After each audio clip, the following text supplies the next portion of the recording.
Dinosaures, dinosaurettes, mes chers compatriotes, C'est claqué au sol ton intro. La République, c'est moi! aujourd'hui on va parler théorie du complot.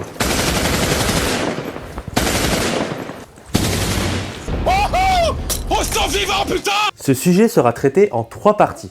Aujourd'hui, que sont les biais cognitifs et comment faussent-ils nos raisonnements? La semaine prochaine, comment fonctionnent les théories du complot? Qui y croit? Pourquoi et comment ça se propage? Et enfin, focus sur les 10 pires théories du complot. Donc c'est quoi le conspirationnisme? C'est quoi une théorie du complot? C'est quoi finalement les biais cognitifs? C'est parti, let's go!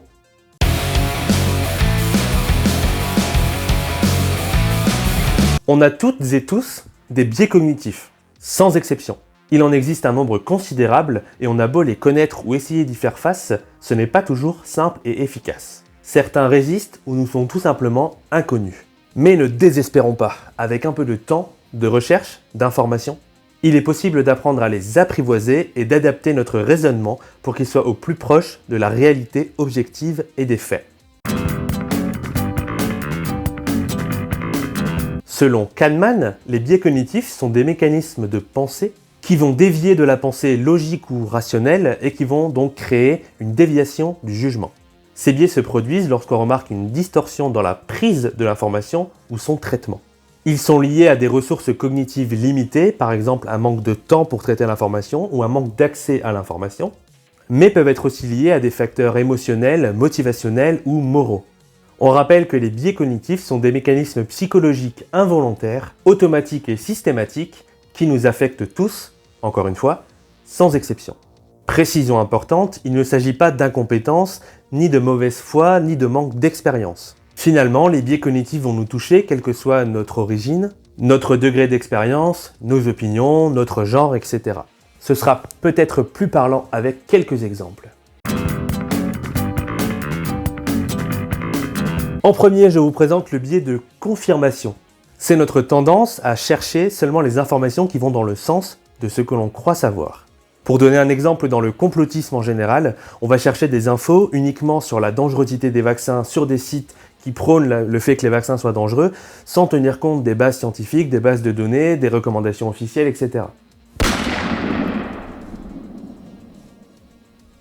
Ensuite, l'effet de halo. Ouais, ça va? Ouais, non, c'est juste pour faire une blague de merde, ouais.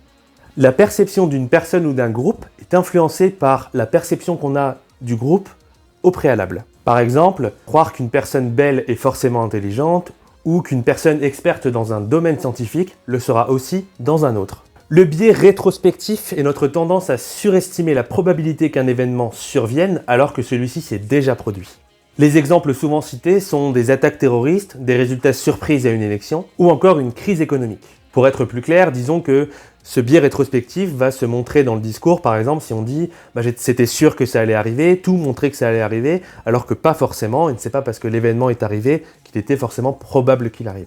Ensuite, l'excès de confiance, cette fois tout est dans le nom, c'est la tendance à surestimer nos capacités. Quelqu'un qui par exemple va dire « je peux boire avant de conduire, sur moi l'alcool n'a pas beaucoup d'effet ».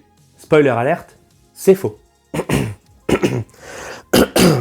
L'illusion de corrélation est le fait de percevoir un lien entre deux événements qui ne sont pas liés ou très peu. Par exemple, dans le cas des superstitions ou des stéréotypes. Un exemple assez marrant qui a été utilisé pour montrer déjà que corrélation n'est pas causalité, c'est pas parce qu'il y a un lien chronologique qu'il y a forcément un lien de cause à effet, c'est le fait que chaque année où il y a plus de films qui sortent avec Nicolas Cage, il y a plus de décès par noyade. Je vous mets au défi de prouver le lien de causalité. Le biais de représentativité est le fait de porter un jugement à partir de quelques éléments qui ne sont pas forcément représentatifs. Par exemple, pour rester encore une fois dans l'actualité, mon médecin m'a dit que. Le biais de représentativité consiste à dire « donc les médecins disent que », alors que finalement il y a un consensus scientifique, des études, des accords internationaux, des recommandations, etc. Ça rappelle finalement un peu la notion de saut aux conclusions, dont on parlera sûrement dans d'autres vidéos, qui est un biais que l'on retrouve chez les personnes qui sont atteintes de psychose, comme par exemple la schizophrénie, qui consiste à prendre seulement un élément du contexte en omettant tout le reste autour pour formuler une conclusion. Le biais d'omission nous fait considérer qu'il est pire de causer un tort en effectuant une action plutôt que de causer un tort en effectuant rien. Encore une fois, je vais finir par mettre un gilet pare-balles. On retrouve ça par exemple dans le cas du refus de la vaccination, des personnes qui vont considérer que vacciner leur enfant peut être éventuellement dangereux alors que dans les faits, évidemment, le risque est très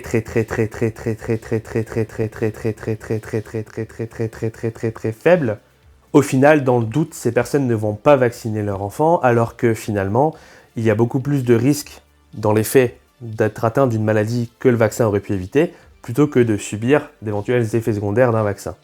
On commet donc un tort avec l'entrée d'éventuelles maladies comme la rougeole, etc. par l'inaction, en ne donnant pas le vaccin, plutôt que de causer un tort par l'action, c'est-à-dire en donnant le vaccin, parce qu'il y aurait soi-disant des effets secondaires dangereux. L'effet Dunning-Kruger. Les personnes les moins compétentes dans un domaine vont surestimer leurs compétences. C'est ce qu'on appelle aussi l'ultra-crépidarianisme. Ah, c'est pas faux. Et je vais être encore obligé de prendre un exemple d'actualité avec toutes les personnes qui sont persuadées qu'elles en savent mieux que les médecins, que les épidémiologistes, que les infectiologues, etc. Toutes les sciences qui tournent autour de la pandémie actuelle de Covid-19, alors qu'en réalité, elles n'ont pas d'expertise sur le sujet. Et enfin, 10e et dernier exemple, le biais d'agentivité. C'est le fait de surestimer le caractère intentionnel d'un événement. Par exemple, totalement au hasard, penser qu'un certain virus a été délibérément sorti d'un laboratoire. Et dans les faits, il est effectivement plus simple et moins coûteux pour le cerveau d'imaginer que quelqu'un a causé quelque chose, plutôt que d'imaginer qu'il y a une myriade d'événements qui ont conduit à la survenue de l'événement, en l'occurrence ici de l'épidémie. Déforestation, destruction de la biodiversité, mauvaises habitudes alimentaires, mondialisation, capitalisme et évidemment une part de hasard. Bref, le biais d'agentivité consiste à croire que quelqu'un est derrière quelque chose, que quelqu'un a causé quelque chose, alors que c'est tout un tas de facteurs qui ont conduit à l'événement sans que personne ne décide que l'événement devait se produire. Et on va passer maintenant aux théories du complot, parce que je sais très bien que vous êtes toutes et tous ici pour me voir me faire flinguer par les complotistes sur les réseaux sociaux. Wait. Les théories du complot sont des tentatives d'expliquer les causes et circonstances de la survenue d'un événement, en général un événement politique ou social, dans tous les cas, de grande ampleur. Ces théories vont déclarer que ces événements sont la conséquence de complots tenus secrets, menés par deux acteurs importants ou plus. Ça va être le gouvernement, ça va être des sociétés secrètes, etc. Contre-exemple, si quelqu'un est persuadé que ses deux voisins, Édouard et Philippe, ont volé ses œufs pour se faire de l'argent sur son dos, on y verra de la paranoïa, un syndrome de persécution, et cela va alors plus s'apparenter à une maladie telle que la schizophrénie plutôt qu'aux théories du complot qui nécessitent des choses de plus grande ampleur menées par des personnes à beaucoup plus grande échelle. On n'oubliera quand même pas de préciser qu'on peut retrouver dans les théories du complot un sentiment de paranoïa. Les théories du complot peuvent alors concerner tout un tas d'événements, que ce soit des attaques terroristes par exemple, mais aussi des génocides, des révolutions, des épidémies, des scandales politiques. Et ces théories se retrouvent également dans le cas du rejet de la médecine ou de la science en général, comme par exemple avec la notion de réchauffement climatique qui ne serait pas produit par l'homme, ou encore la question des vaccins qui seraient potentiellement dangereux, etc. Quand on parle de théorie du complot, il y a toute une terminologie, et je trouve important ici de parler de l'état d'esprit conspirationniste. Ça veut dire que croire en une théorie du complot rend enclin à croire en d'autres théories, même si celles-ci n'ont absolument aucun lien. Et évidemment, si je vous parle de tout ça, c'est parce que les biais cognitifs et la théorie du complot sont des choses qui sont intimement liées.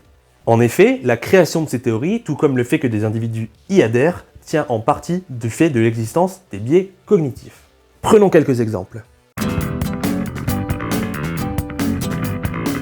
Une personnalité politique sera forcément mauvaise et corrompue parce qu'on a déjà eu la preuve que d'autres l'étaient.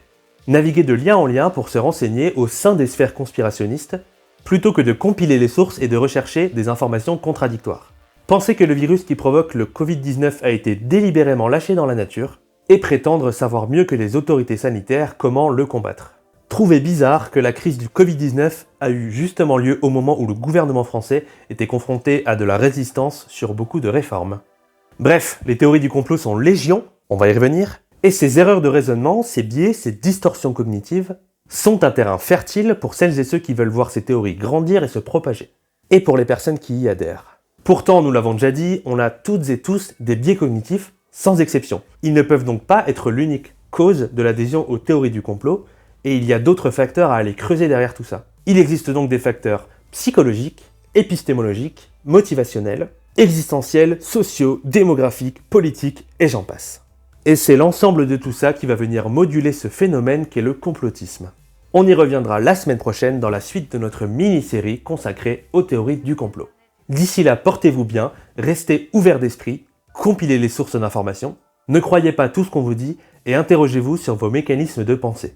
Prendre conscience de l'existence des biais cognitifs est déjà un premier pas pour corriger d'éventuelles erreurs de raisonnement et de jugement.